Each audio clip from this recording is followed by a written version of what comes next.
My son was in agony and needed my kidney. My daughter-in-law told me, "It's your duty, you're his mother."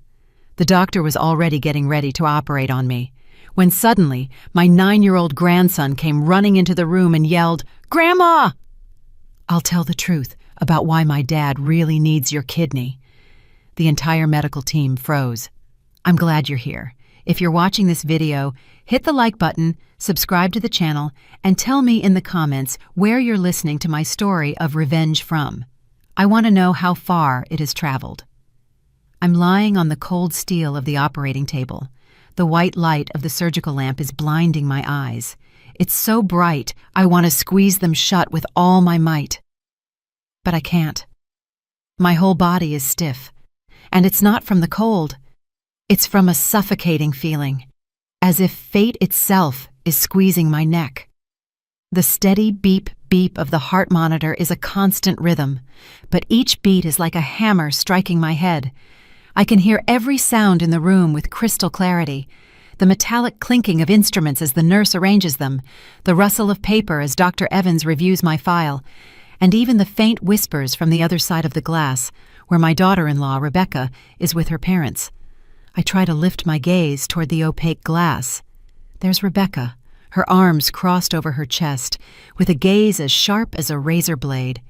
She's whispering something to her parents, but her eyes never leave me. It's as if she's giving me an order. Sign it now. Do it.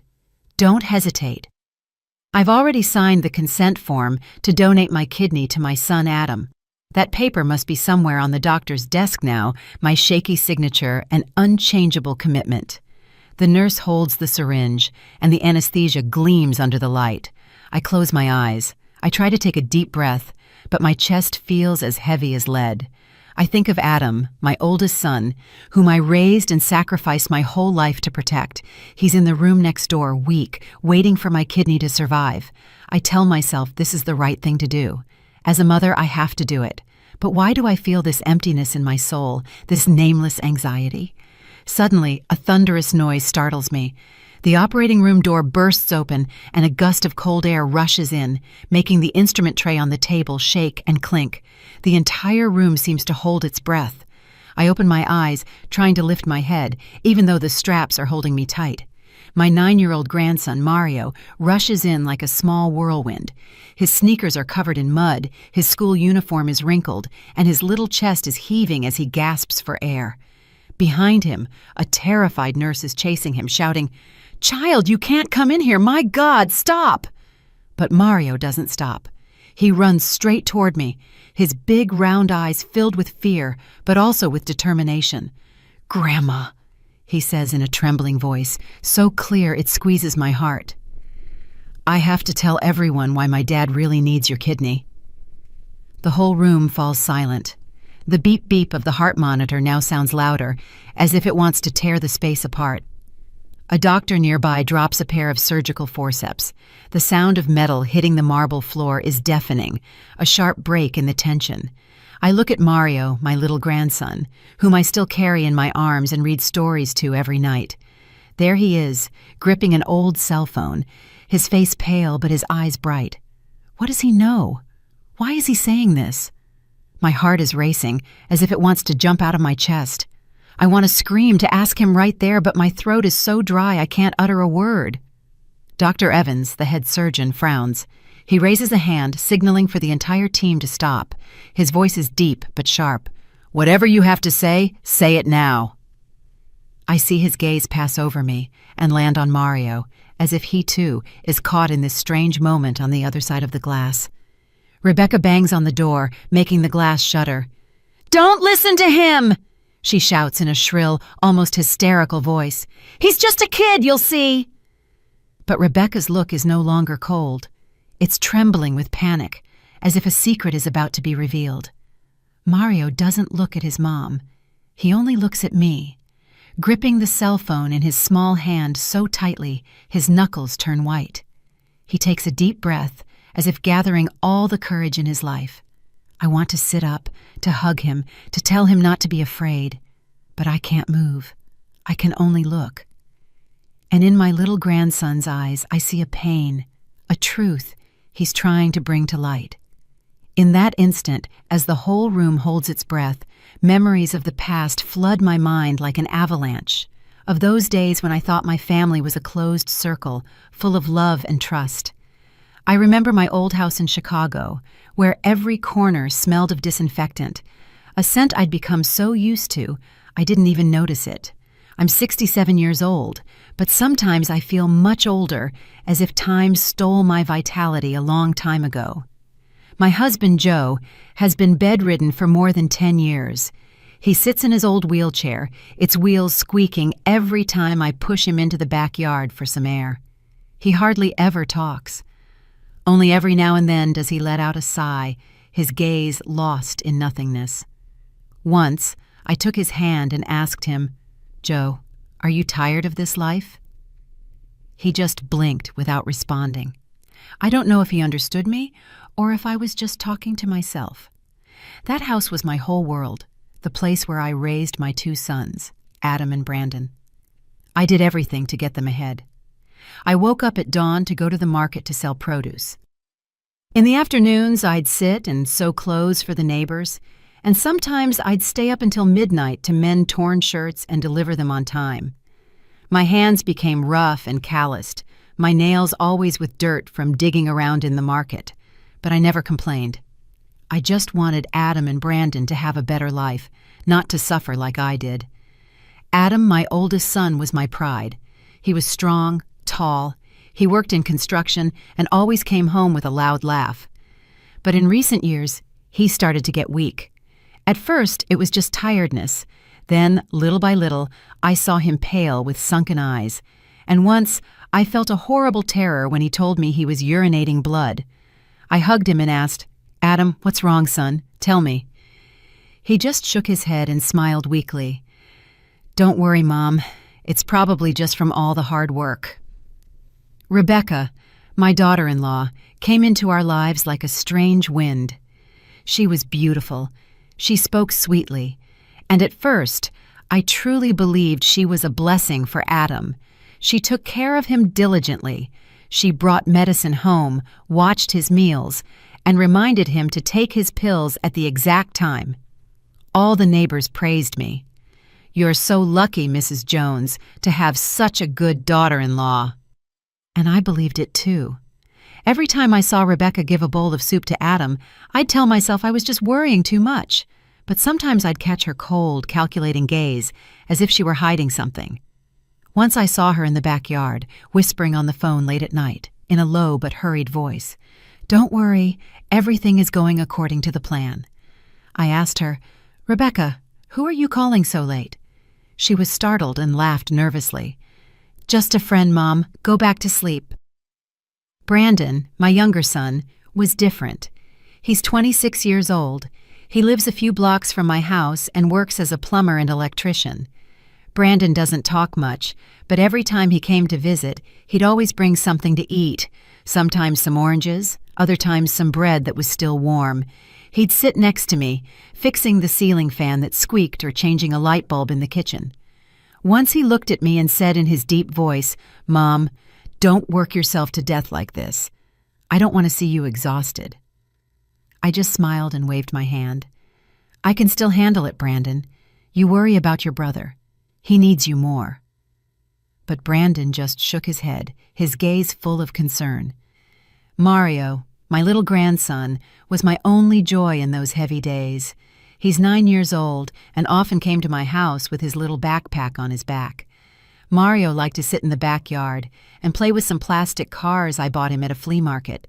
He'd tell me stories, innocent tales that sometimes left me frozen. Once he looked at me with his round eyes and said, "Grandma, my mom talks on the phone at night. I heard her say something about some medicine, but I didn't understand." I smiled and ruffled his hair. "I'm sure she was just asking the doctor something for your dad. Don't think so much about it, my boy." But inside, a seed of unease was beginning to sprout. And then, one afternoon, everything changed. I was in the kitchen, preparing dinner. The smell of toasted rice was floating in the air when Rebecca came in. She didn't say hello. She didn't smile. She just stood there with her arms crossed. Her voice was sharp, like a knife slicing the air. Mom, the doctor says only your kidney is compatible. It's your responsibility. You have to save him. I froze. The spoon in my hand dropped into the pan with a dull clang. I looked at her, trying to find a bit of warmth in her eyes, but I only saw a cold determination, almost a demand. "Rebecca, I know, I'll do everything for Adam," I whispered, but my throat felt dry. She nodded as if she had achieved her goal and turned around. Not even 10 minutes passed when Rebecca's parents showed up. They walked into my house as if it were their own. They sat down at the dining room table and said in unison, "That's right. A mother's duty is something you can't run from. This whole family now depends on you." I stood there, still with the spoon in my hand, feeling cornered. Adam, who at that moment was propped up in a chair, so skinny I almost didn't recognize him, took my hand. His hand was freezing. "Mom," he whispered, "I trust you'll save me." I looked into his eyes, those eyes that, as a child, shone with so much life and now only reflected exhaustion and pleading. I nodded without being able to say anything, suddenly feeling like the small room had become suffocating. The smell of medicinal herbs from Joe's pot in the corner made me feel like I couldn't breathe. That night, I took Joe his bowl of soup, just like every day. The squeaking of his wheelchair on the concrete floor was a constant reminder that I was carrying this whole family on my shoulders. I put the bowl in front of him. I looked at him, but he just sighed without saying anything.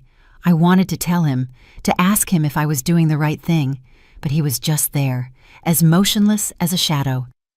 I went out to the backyard, where Mario was playing with his car. He looked up with his bright eyes, but they were full of doubt. "Grandma," he said, "what if someone gets sick because another person is giving them medicine?" I stopped dead in my tracks. My heart skipped a beat. "Why do you ask that, my boy?" I said, trying to stay calm. But Mario just lowered his head and kept pushing his car without answering.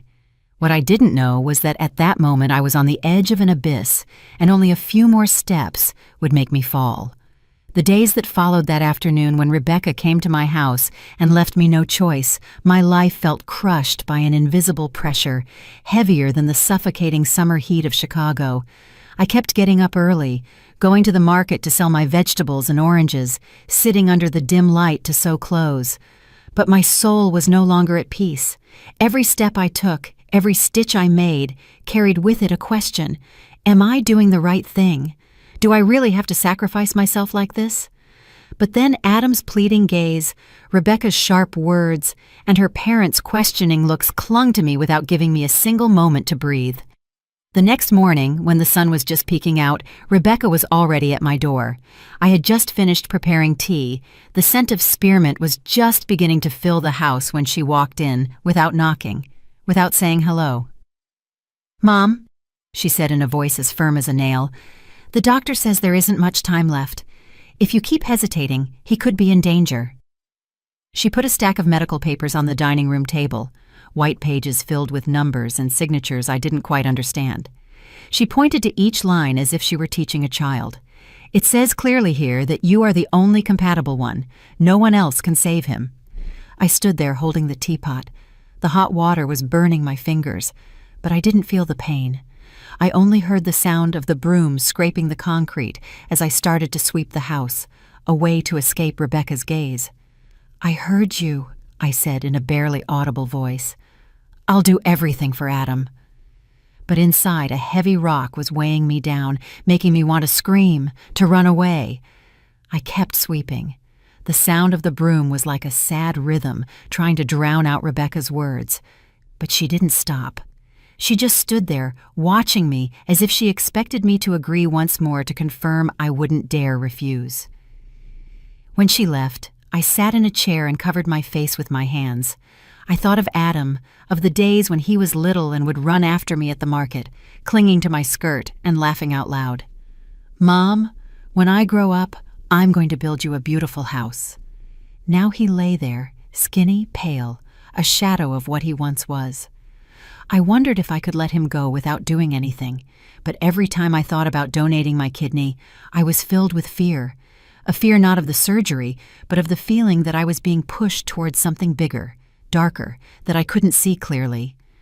That night, Rebecca's parents came over. They brought a basket of fruit, some mangoes and some oranges, but they just left it on the table as a mere formality and sat in the two main chairs in the living room as if they owned the house. Her father, Mr. Collins, coughed a couple of times and said in a raspy voice, "In my day, parents would sacrifice everything for their children. My grandmother sold all her land to save her son. Now it's your turn. You have to do the same." Rebecca's mother, Mrs. Peterson, nodded, with a gaze as sharp as a knife. "If you refuse, this family's honor will be in the dirt. What will the neighbors say? They'll say you don't love your son, that you don't deserve to be a mother." I was sitting there, clutching the edge of the table, feeling cornered in a dark corner. I wanted to say something, to ask them why all the burden was on me, but I couldn't open my mouth. I just lowered my head and nodded slightly like an automaton. Dinner that night was as heavy as a funeral. Rebecca, with a fake charm, put a piece of chicken on my plate, but her voice was cold. "Mom, save your strength for the surgery." I looked at the chicken on my plate, but I couldn't swallow. Adam was sitting in front of me, his face gaunt and his eyes sunken. He tried to smile weakly. "Mom, I know you'll save me, just like all the times you saved me when I was a kid." His words were like a stab to my heart. I remembered the days when he had a high fever and I'd stay up all night wiping him down with wet cloths, or the times he fell off his bike and I'd run to bandage his wounds. I was always there. I was always the mother willing to do anything. But this time, why did I feel so afraid?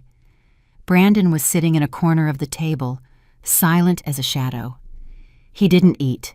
He just stirred the spoon in his bowl of soup, never taking his eyes off Rebecca. I saw his look filled with suspicion, as if he was trying to see through my daughter-in-law's mask. I wanted to ask him, but I didn't dare. The air in the room was thick. The only sound was the clinking of spoons against plates, like hammers on my conscience. After dinner, Rebecca got up and personally took Adam's plate to the kitchen to wash it, not letting anyone else touch it. She did it quickly, but I noticed her checking the plate very carefully, as if she was afraid someone would see something inside. That night I couldn't sleep. Lying in my old bed, I listened to the tick-tock of the clock on the wall. Every second, a reminder that Adam's time was running out. I got up and walked down the hall to get a glass of water. Then I heard whispers from Adam and Rebecca's room. I stopped, standing in the dark, holding my breath. Rebecca's voice was low but clear. "Yes. After the transplant, we'll have all the data. Don't worry, she won't dare refuse." I stood there, my heart pounding. My hands were trembling so much I had to lean on the wall so I wouldn't fall. Data? What were they talking about? I wanted to knock on the door, confront her, but right at that moment Rebecca opened it. She was startled to see me, and then smiled falsely. "Still up, Mom? I was just calling to ask about his medicine." I nodded and turned away, but I felt as if thorns had been plunged into my heart. Rebecca's smile, her voice, everything was false, like a mask hiding something terrible. In the days that followed the tense conversation with Rebecca and her parents, I felt like I was living in a foggy dream where everything familiar was becoming strange and terrifying.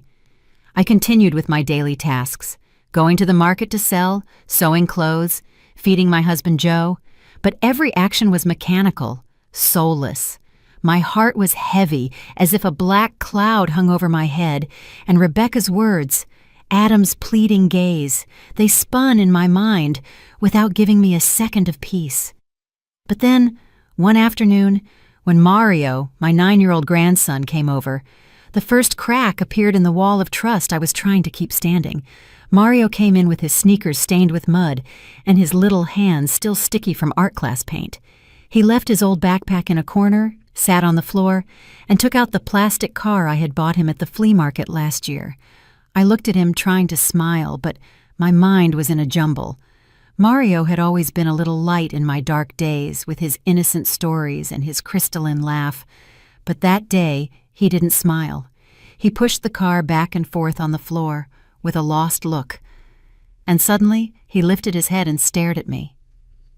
"Grandma," he said in a low but clear voice, "what if my dad isn't sick because of life, but because someone is giving him medicine on purpose?" I was startled as if I had been slapped. The spoon in my hand almost fell, but I managed to hold on to it, trembling. "Why do you say that, Mario?" I asked, trying to keep my voice calm, but my heart was pounding. I looked into his eyes, so clear but full of a worry that seemed too big for his age. Mario didn't answer right away. He lowered his head and kept playing with his car, but I saw him clench his hand as if he were holding something back. I wanted to hug him, to ask him more, but I only managed a nervous laugh. "You're thinking too much, my boy. Your dad is sick and the doctors are curing him." But my smile was forced, and Mario didn't return it. He just looked at me. He got up silently, took his backpack, and ran back to his house. Mario's question was like a stone thrown into a calm lake in my heart, creating ripples of doubt. I stayed there, in my small kitchen, looking at the vegetables on the table but unable to concentrate. I thought of Adam, of the bottles of pills Rebecca always brought, of how she controlled everything related to my son. I told myself I was probably imagining things. Rebecca was Adam's wife. She loved him. She wouldn't hurt him.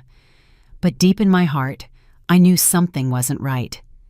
That afternoon, Brandon came with his toolbox, saying he was going to fix the kitchen light that had been flickering the night before. I watched him climb the ladder, twist and tighten things, and the light from the new bulb lit up the whole kitchen. But then, as he came down with the old light bulb in his hand, Brandon looked at me with an unusual seriousness. "Mom," he said in a low voice, almost a whisper, "my sister-in-law is acting very strange. I saw some unlabeled pill bottles in my brother's medicine cabinet, and she hides them very well." I was startled, and the plate I was washing in the sink fell, splashing water on my blouse. "What are you saying?" I asked, my voice choked. Brandon got off the ladder and stood in front of me, his eyes filled with concern. "Mom, I'm afraid what's wrong with my brother isn't a normal illness. I'm afraid someone—" He didn't finish the sentence, but his look said it all. I stood there, my hands wet, feeling as if the floor was sinking beneath my feet. I wanted to scream, to tell Brandon he was overthinking things, that Rebecca couldn't do something so terrible. But I couldn't speak. I just kept looking at Brandon, and in my head, Mario's question echoed again. What if my dad is sick because someone is giving him medicine? I tried to discard that idea, but it clung to me like a shadow I couldn't escape. The next afternoon, I took soup to Adam at the hospital. The white room and the pungent smell of disinfectant made me feel like I couldn't breathe. Adam was lying down, skinny, with IVs in both arms, but he still tried to smile when he saw me. "Mom, you're here already," he said in a weak voice. I put the bowl on the nightstand, and when I was about to give him the first spoonful, I saw Rebecca next to the bed holding a glass of water. She discreetly dropped a strange-colored pill into the glass. A movement so fast that if I hadn't been watching carefully, I wouldn't have noticed. When I came in, she was startled and spilled a little water on the floor. "What pill is that, Rebecca?" I asked, trying to sound calm. She smiled, but her smile was forced. "It's a supplement for his kidney. The doctor prescribed it." I nodded, but a chill ran down my spine. I couldn't stay calm. After Adam finished eating, I looked for the on-call doctor, a middle-aged man with thick glasses. "Doctor," I asked in a trembling voice, "did you prescribe any new kidney supplements for Adam?" He was surprised and checked the file. "No, we haven't prescribed anything new. The current medication is sufficient." His answer left me frozen. I stood in the hospital hallway listening to the announcements over the loudspeaker, but my mind was blank. Rebecca had lied. What was that pill? Why did she have to hide it? At sunset, Mario came to my house again. This time he didn't play with his car. He sat in a chair and took an old cell phone with a broken screen from his backpack. "Grandma," he said in a low but firm voice, "I want you to listen to this." He typed something and handed me the phone. A recording played. It was Rebecca's voice, whispering but clear. "After the transplant, the test results will be perfect. Don't worry. She won't dare refuse." I dropped the phone. My hands were shaking uncontrollably. I looked at Mario, my little grandson, and saw that his eyes were red, as if he was just as scared as I was.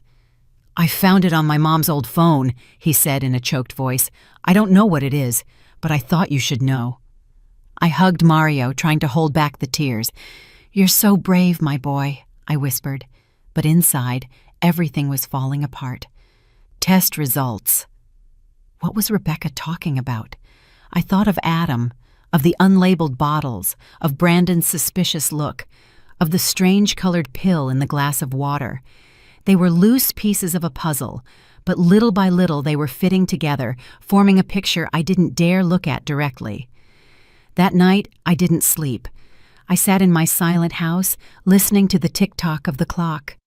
Every second, a reminder that Adam's time was running out. One morning I went to the hospital carrying an old plastic container with hot food. The smell of rice and stewed meat escaped from the edges. Adam's room was white, cold, and the smell of disinfectant was so strong I had a hard time breathing. I had gotten used to that environment, but that day I felt it pressing on my chest. Adam was lying there with sunken eyes and a pale face, but he still tried to smile when he saw me. "Mom, you're here so early," he said in a voice as weak as a sigh. I put the food on the nightstand and tried to smile, but a storm was raging inside me. The doubts of the previous days, Mario's question, Brandon's warning, all screamed in my head without giving me peace. Rebecca was already there, sitting next to Adam's bed, staring at the IV bag that dripped slowly. She didn't look at me. She didn't say hello. She just nodded silently, as if my presence was a given. On the nightstand, I noticed a small pill bottle with the cap ajar, half hidden under a crumpled paper napkin. The bottle had no label. It was just a white plastic container with some strange blue pills inside. I picked it up, trying to keep my voice firm. "What medicine is this, Rebecca?" She was startled. She almost jumped and snatched the bottle from my hands so fast that it made me step back. "They're just vitamins, Mom," she said with a smile as fake as cheap paint. "The doctor prescribed them to help his kidney." I nodded, but a chill ran down my spine. Rebecca's smile, the way she snatched the bottle from me. Everything was wrong, as if she were hiding a secret I wasn't supposed to know. I sat next to Adam and started to feed him, but my mind was somewhere else. I thought about the unlabeled bottle, about what Brandon had said about the strange medicines Rebecca was hiding. I thought about Mario, about his innocent but sharp question. What if my dad is sick because someone is giving him medicine? I wanted to ask Rebecca right there. I wanted to scream and demand the truth, but I was afraid that if I opened my mouth, everything would fall apart and I'd lose Adam forever. I looked at my son as he struggled to swallow each bite and told myself, "Mary, you have to calm down. You have to find out what's going on first." At noon, Brandon came to the hospital. He walked in with his hands still stained with grease from work and his old shirt worn out at the shoulders. He didn't say anything. He just sat silently in a corner, watching Rebecca, who was in the hallway talking to a nurse. When she left, Brandon came up to me and took a small plastic bag from his backpack. "Mom, I want you to see this," he whispered in a voice as tense as a guitar string.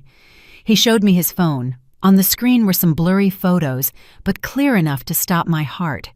It was Rebecca in the hospital parking lot, discreetly taking a small bag from the trunk of her car and handing it to an unknown man.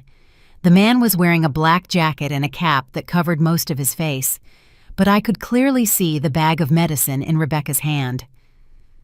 "I took these photos yesterday," Brandon said in a trembling voice. "I followed her because I thought her behavior was very strange. Mom, I'm afraid she's doing something to my brother Adam." I was speechless, gripping the phone so tightly my knuckles turned white. The cold floor of the hospital seemed to absorb all the warmth from my body. "Brandon," I whispered, "are you sure? Did you hear what they were saying?" Brandon shook his head, his eyes red. I couldn't hear well, but I saw her give the bag to the man, and he handed her an envelope. "Mom, this isn't normal." I looked into Brandon's eyes. I saw the concern and the rage in them, and I knew he wasn't lying, but I still didn't want to believe it. Rebecca was Adam's wife. She had sworn to take care of him. How could she do something so terrible?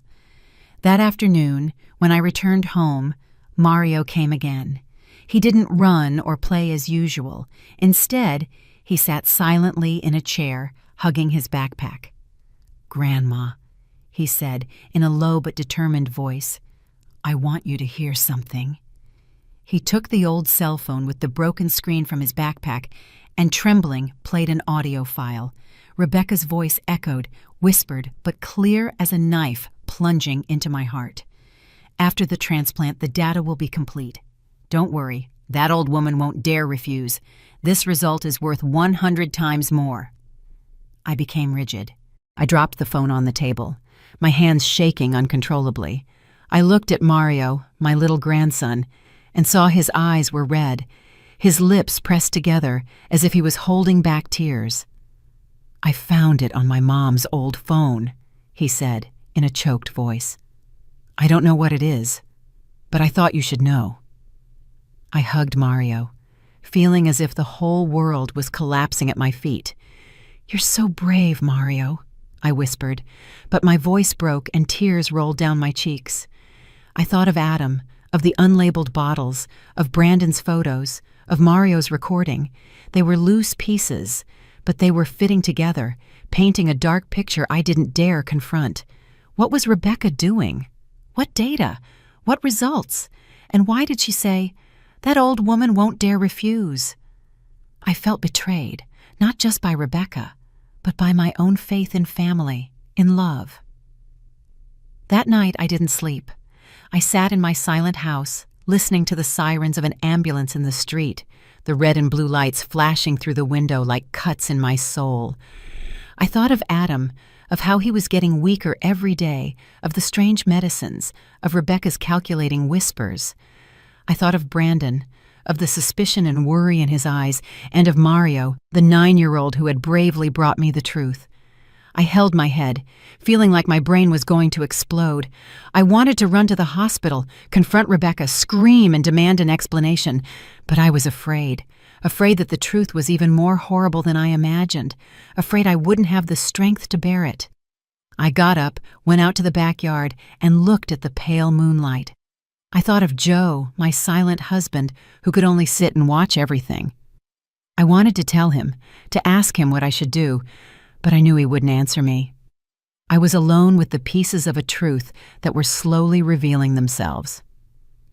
The next morning, I woke up with the feeling that the whole world was weighing on my chest. The birds chirping in the backyard, a sound that normally brought me calm, now felt like knives stabbing my mind. I knew today was the day the hospital would make the final decision about Adam's kidney transplant. The clues Mario and Brandon had given me, the recording, the photos, the unlabeled bottle, they kept spinning in my head, but I didn't dare face them. I was afraid that if I dug deeper, I would find a truth I couldn't bear. I just wanted to save Adam, to see my son healthy again, even if the price was a part of my body. But deep down, I knew things weren't that simple. The hospital scheduled me for noon. I entered a small meeting room where Dr. Evans was already waiting for me. He spread the lab results on the table, white sheets filled with numbers and graphs I didn't understand. "Mrs. Jones," he said in a grave but firm voice, "we have reviewed everything thoroughly. You are the most compatible person to donate your kidney to Adam. If we don't proceed soon, his life will be in danger." I sat there clutching the edge of my blouse, my head buzzing as if I had a swarm of bees inside. "I understand," I whispered, but my voice was so low I doubted if he had heard me. Dr. Evans looked at me, and his expression softened. "Do you need more time to think about it?" he asked. I shook my head, not because I had already decided, but because I felt I had no other way out. Rebecca, her parents, and even Adam, they were all counting on me, and I couldn't let my son die. Through the glass of the door, I saw Rebecca standing there with her arms crossed. Her gaze, as sharp as ever, gave a nod to her mother, Mrs. Peterson, as if she were sure I wouldn't dare refuse. That gesture gave me a chill, as if they were playing a game of chess and I was just a pawn. I wanted to get up, to yell that I knew about the bottle, about the recording, but I couldn't. I just sat there, feeling trapped in an invisible cage with no escape. That evening, I gathered the whole family in my small house. The living room was crowded, the yellowish light of an old bulb reflected on the worn-out walls. I put a teapot on the table.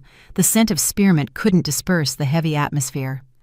Rebecca's parents, Mr. Collins and Mrs. Peterson, sat in the center, occupying the two best chairs as if they were the owners. Rebecca sat next to them, her hands clasped, giving me a sidelong glance as if to make sure I wouldn't back out. Adam was lying on a sofa, his face pale and his breathing weak. Brandon was leaning against the wall, silent, but his eyes were red, as if he was holding back a fury about to explode.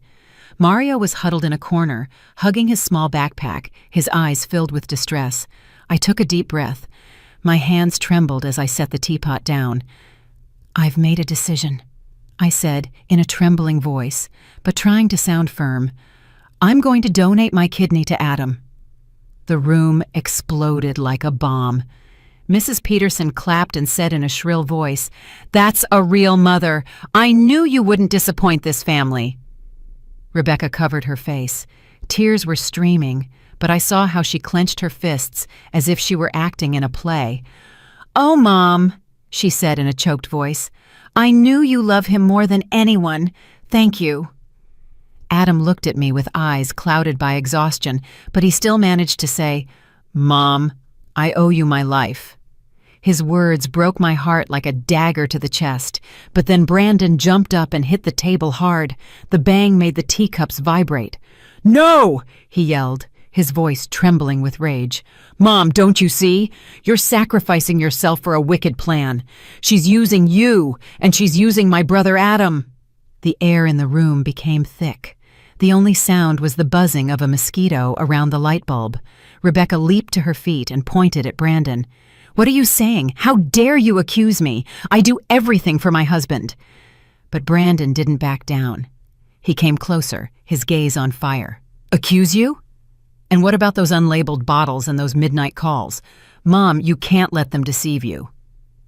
I looked at Brandon, then at Rebecca, and finally at Adam. I wanted to say something, to ask Brandon to calm down, but I couldn't. I just looked away, feeling as if the whole world was coming down on me. That night I sat alone in my small room in front of the old wooden table. The oil lamp flickered. Its dim light illuminated the trembling words I was writing in my will. I wrote that the little house would go to Brandon and some of my few valuables to Mario. Every stroke was like a cut in my soul. I didn't know if I'd survive the operation, but I wanted to be prepared, to leave something for those I loved. Joe was sitting motionless in his wheelchair in a corner, watching me with his lifeless eyes. I saw his hand tremble, as if he wanted to say something but couldn't. I looked at him, and tears rolled down my cheeks. "Joe, I have to do it, right? I have to save Adam." He didn't answer. He just blinked, and 2 tears fell down his gaunt cheeks. I folded the will and put it at the bottom of an old wooden box where I kept memories of my wedding. Outside, the rain poured, mixing with the sound of my own sobs. Early in the morning, when the sky was still dark and the fog clung to the little streets leading to the hospital, I was lying on a gurney in an ambulance. I was clutching a small fabric bag with a change of clothes and an embroidered handkerchief I'd had since my wedding day. The ambulance siren howled, but I no longer paid attention. The streetlights filtered through the window, blurred like my broken dreams. I closed my eyes and tried to breathe, but my chest felt heavy. Today was the day I would donate my kidney to Adam, my son. I had already decided. I had written my will. I had prepared myself mentally, but my heart was still in knots, as if I were entering a nightmare I couldn't wake up from. When the ambulance stopped, a nurse pushed the gurney down an endless hospital hallway. The screeching of the wheels on the tiled floor was like a hammer hitting my head. Rebecca was walking right behind me. Her steps were light but firm, like those of a guard. "Don't worry, Mom," she said in a low but sharp voice. "After the surgery, everything will be fine." I looked at her out of the corner of my eye and saw a flash of triumph in her eyes, as if she had already secured her victory. Her smile gave me a chill, not from cold, but from the feeling that I was being led into a plan where I was just a pawn without a will. At the reception, Rebecca's parents, Mr. Collins and Mrs. Peterson, were already there.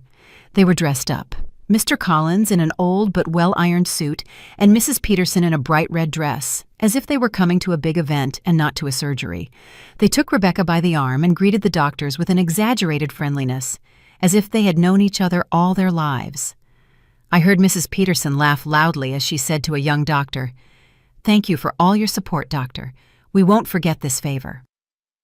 I stood there, clutching my fabric bag, feeling like a stranger in my own story. Adam had already been taken to a waiting room. They allowed me to see him before I went into the operating room. The small room was cold, and his skinny arms were full of IVs. His face was pale, his eyes sunken, but when he saw me, he tried to smile weakly. "Mom, thank you," he whispered, his voice broken by exhaustion. I took his hand.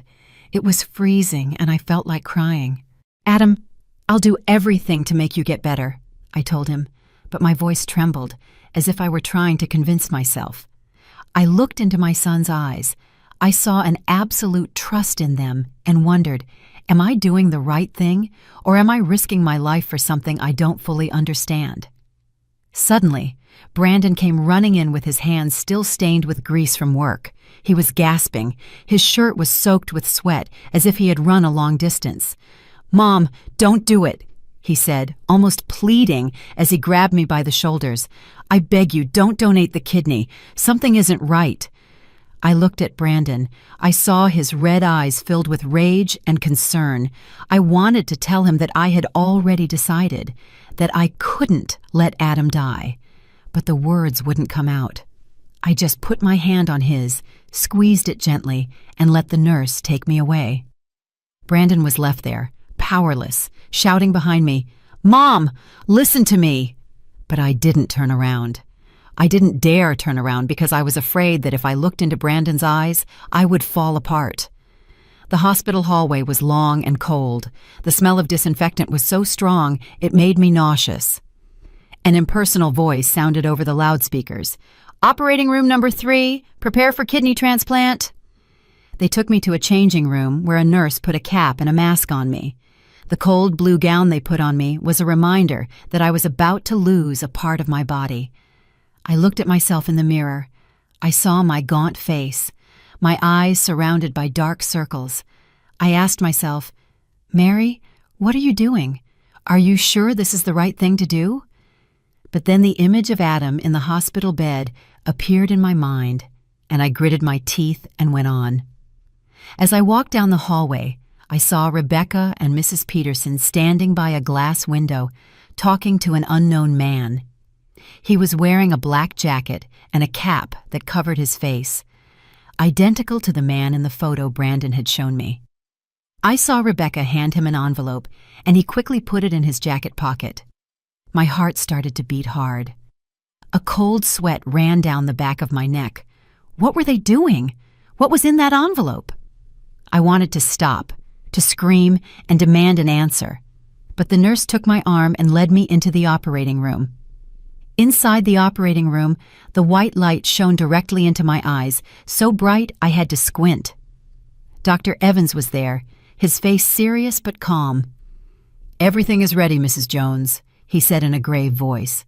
"Just relax." I nodded, but my body was stiff. The nurse placed electrodes on my chest, and the heart monitor's beep-beep was constant, but each beat was like a warning. Rebecca appeared on the other side of the glass. She pressed her face against the window and made a sign to sign quickly toward the papers another nurse was holding. I took the pen, trembling. The ink ran on the paper. When I signed, I felt as if I were signing my own death sentence. I looked at my blurred signature. I thought of the will I had written the night before, of Brandon, of Mario, and I wondered, will this be the last time I'm conscious?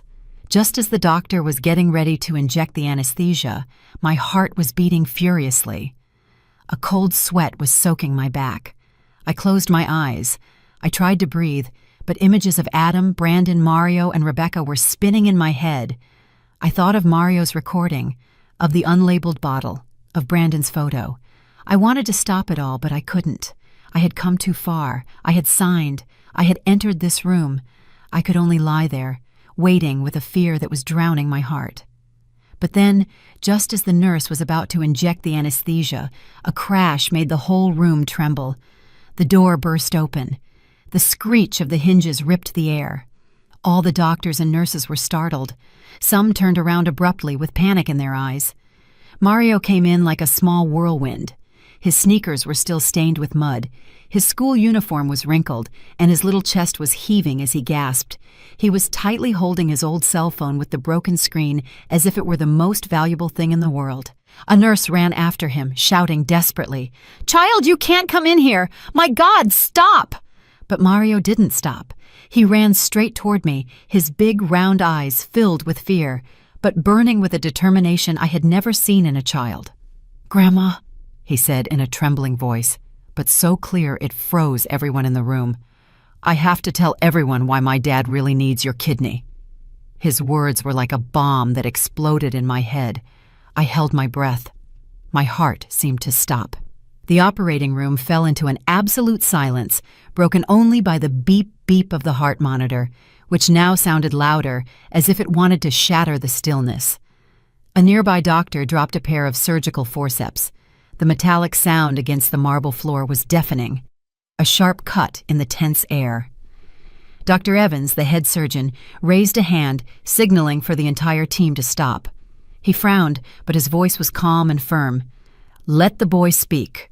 Whatever you have to say it now." I looked at Mario. I saw his little hand gripping the cell phone, his face pale, but his eyes bright, as if he were carrying the weight of the world on his shoulders. "Get out!" Through the glass, Rebecca banged on the door furiously, making the glass resound. "Don't listen to him!" she shouted in a shrill, almost hysterical voice. "He's just a kid, you'll see!" But Rebecca's gaze was no longer icy cold. It was trembling with panic, as if the secret she had tried so hard to hide was about to come to light. Mario didn't look at his mom. He came up to me, and with trembling hands, he pressed play on the cell phone. A recording played. It was Rebecca's voice, whispered but clear as a knife plunging into my heart. "After the transplant, the test results will be perfect. Don't worry, that old woman won't dare refuse." The entire room seemed to explode in silence. I felt my blood turn to ice, the air get stuck in my throat. Dr. Evans turned abruptly to look at me, his eyes wide with amazement. "Stop!" he ordered in a voice as sharp as a scalpel. "Stop all preparations right now." A nurse quickly withdrew the syringe. The others stood motionless, not daring to move. Rebecca, on the other side of the glass, let out a scream and hit the door. "It's not true! She made it all up! This child is being manipulated!" But her voice broke, as if even she didn't believe her own words. I looked at Mario and saw him burst into tears, but he was still clinging to the cell phone as if it were the last piece of evidence to save me. "I have a video too," he said, his voice choked. "It's when my mom and grandparents are talking about selling medicines." He played a video, and the image appeared on the small screen. Rebecca and Mrs. Peterson in the parking lot, exchanging an envelope with the unknown man I had seen before. Mrs. Peterson's voice was heard. "After this operation, we'll have enough data to sell the medicine abroad. This money will change everything." I lay there, my vision blurred by tears, feeling a mix of horror and relief. Horror for the truth I had tried so hard to avoid, now exposed before everyone, and relief because I finally no longer had to lie to myself. Brandon burst in from the hallway, his face red with anger. "Enough!" he shouted, throwing himself against the glass door to face Rebecca. "You poisoned him! You thought we were all blind?" Before anyone could react, Brandon raised his hand and slapped Rebecca. The dry sound echoed down the hallway, making Mrs. Peterson scream. "How dare you hit my daughter!" But Brandon didn't stop. He pointed at Rebecca, his voice trembling with rage. "What medicines have you been giving him? What did you do to my brother Adam?" Rebecca put a hand to her cheek. Tears were streaming down her face, but in her eyes I saw no regret, only the panic of someone who has been discovered. "You're crazy!" she yelled, turning to Dr. Evans. "Don't listen to them! They're slandering me!" But Dr. Evans didn't answer. He turned pale and addressed a nurse. "This is no longer a surgery, it's a crime scene. Call the police now."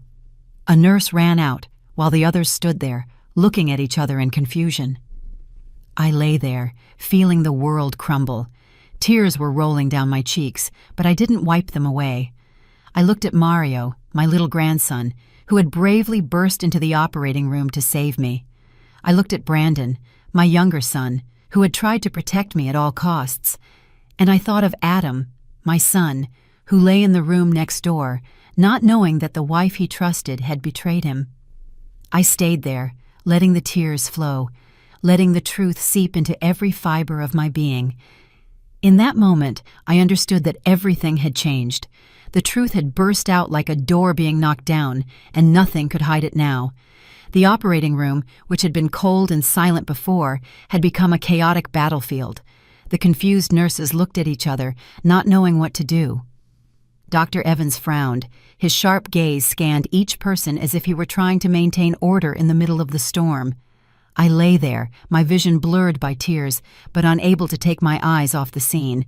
The truth Mario had just revealed was like a fire, burning away all the trust I had left. Rebecca, after Brandon's slap, clutched her cheek and yelled in a shrill voice, "How dare you hit me? I do everything for my husband!" Tears were running down her face, but I could clearly see the panic in her eyes. It wasn't the pain of a wife unjustly accused, but the fear of someone who has been discovered. She turned to her parents, grabbing Mrs. Peterson's blouse, her voice choked. "I didn't do anything wrong. I just wanted to save Adam. Dad, Mom, say something." But Mr. Collins and Mrs. Peterson just stood there, their faces pale, unable to say a word. Mrs. Peterson, usually so cunning and bossy, was now just clenching her hands, biting her lips to hold back a tremor. Suddenly, Mrs. Peterson hit the floor with her cane. The dry sound of the wood against the tile echoed, and she pointed directly at me. "You dared to manipulate your grandson into making up lies about me, you evil old woman!" Her words were like a stab to my heart. I wanted to scream, to tell her that I hadn't manipulated anyone, that it was her daughter who had betrayed my family. But I had a lump in my throat and couldn't speak. I just stood there, looking at her, feeling cornered in a dark place where all my years of sacrifice were being trampled.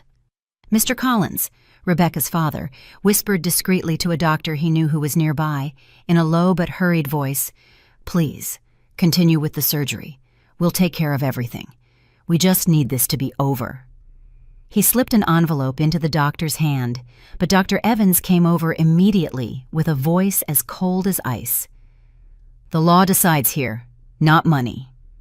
He snatched the envelope, threw it on the floor, and ordered a nurse, "Close the doors. No one leaves. I'm going to inform the hospital management right now." The sound of his footsteps was firm, like a declaration that everything had gotten out of control.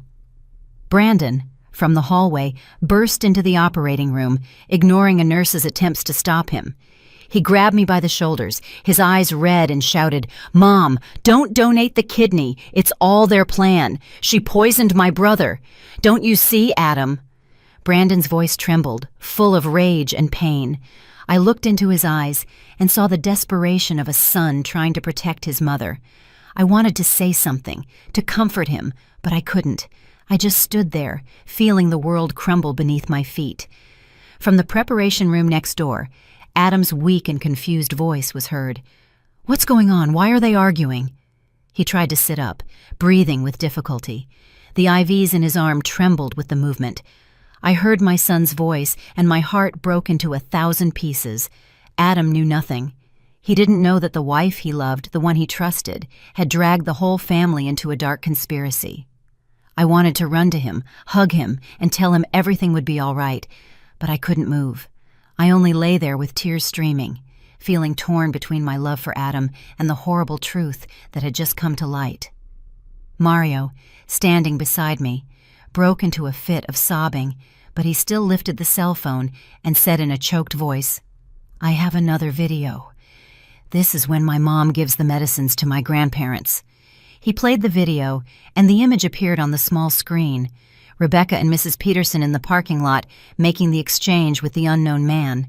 Mrs. Peterson's voice was heard, clear and cold. "If the transplant is a success, we can sell the medicine abroad. With that money, we can launder all the dirty profits." The entire room fell silent. A nurse covered her mouth, her eyes wide with horror. Dr. Evans was frozen, gripping the file as if to contain his rage. Rebecca, in a panic, lunged to snatch the cell phone from Mario, trying to throw it to the floor. "No, that's fake!" she yelled, her voice broken. But Brandon was faster. He grabbed the phone from her and pushed Rebecca, who fell to the floor. One of her high heels flew off, bouncing on the floor with a dry sound, like the final period on the farce she had orchestrated. "Shut your mouth!" Brandon yelled, his face red with fury. "You think you can fool everyone? What did you do to my brother Adam?" Rebecca was sitting on the floor, her hair a mess, but her gaze still had a flash of stubbornness. "I didn't do anything. You're slandering me." Hospital security appeared. 2 men in uniform entered with serious expressions. They approached Rebecca, Mr. Collins, and Mrs. Peterson, not giving them time to react. Mrs. Peterson was still cursing with the cane trembling in her hand. "Traitor! You destroyed this family!" She pointed at me, but her voice broke as if even she knew everything was over. Rebecca was held firmly. She writhed. "Let me go! I didn't do anything wrong!" But her gaze now only reflected the desperation of someone cornered. I lay there, motionless, my body cold, but my eyes wide open, watching the truth unfold before me. When the operating room door closed behind the police, the screams of Rebecca and her parents still echoed in the hospital hallway. But for me, they faded into the air like a nightmare that dissipates. Rebecca kept screaming in a broken voice, "I was contributing to science! Nobody understands me!" But no one answered her. Mr. Collins and Mrs. Peterson, who once sat with such arrogance in my living room, now walked with their heads bowed, escorted in silence. I lay on the operating table, still trembling, but it was no longer from fear. A strange feeling of relief flooded me, as if I had been freed from a cage I didn't know I was in. Dr. Evans came over. His face was serious, but his gaze had softened. "Mrs. Jones," he said in a grave voice, "we have canceled the surgery. We will transfer Adam to an alternative treatment, dialysis combined with new medications. You risked your health preparing for this, but you have saved his life and your dignity." I looked at him. Tears were rolling down my cheeks, but I didn't wipe them away. "Thank you, doctor," I whispered, in a weak but sincere voice. I didn't know if I had really saved my dignity, but I knew that for the first time in months, I felt like I was breathing, truly breathing. Brandon ran to me and helped me sit up. He took my hand tightly. His gaze was firm but full of pain. "You still have me, Mom," he said in a choked voice. "I'm going to protect you. From now on, I promise." I squeezed his hand, feeling the warmth of his rough, grease-stained skin. I looked into Brandon's eyes and saw the strength of a son willing to carry the whole world to protect his mother. "You're my pride, son," I whispered, and the tears fell again. Brandon didn't say anything. He just hugged me tightly. And in that hug, I found some comfort in the middle of the ruins of my family. Adam was transferred to a recovery room. When I entered, he was lying down, his face pale and the IVs still in his arms. He looked at me with red eyes and asked in a weak voice, "Mom, is it true that everything my wife did was to harm me?" His question was like a stab to my heart. I went over, sat on the bed beside him, and hugged him. My tears fell, wetting his hospital gown. "Oh, Adam, my son," I said in a choked voice. "I don't know where all this started, but I promise I won't let anyone hurt you anymore." Adam lowered his head. Tears rolled down his skinny cheeks. "Mom, I was wrong," he whispered. "I didn't protect you, and I let you suffer too much." I hugged him tighter, feeling that in the world it was just the two of us, clinging to each other in the middle of the storm that had just passed. In the following days, the newspapers started covering the news.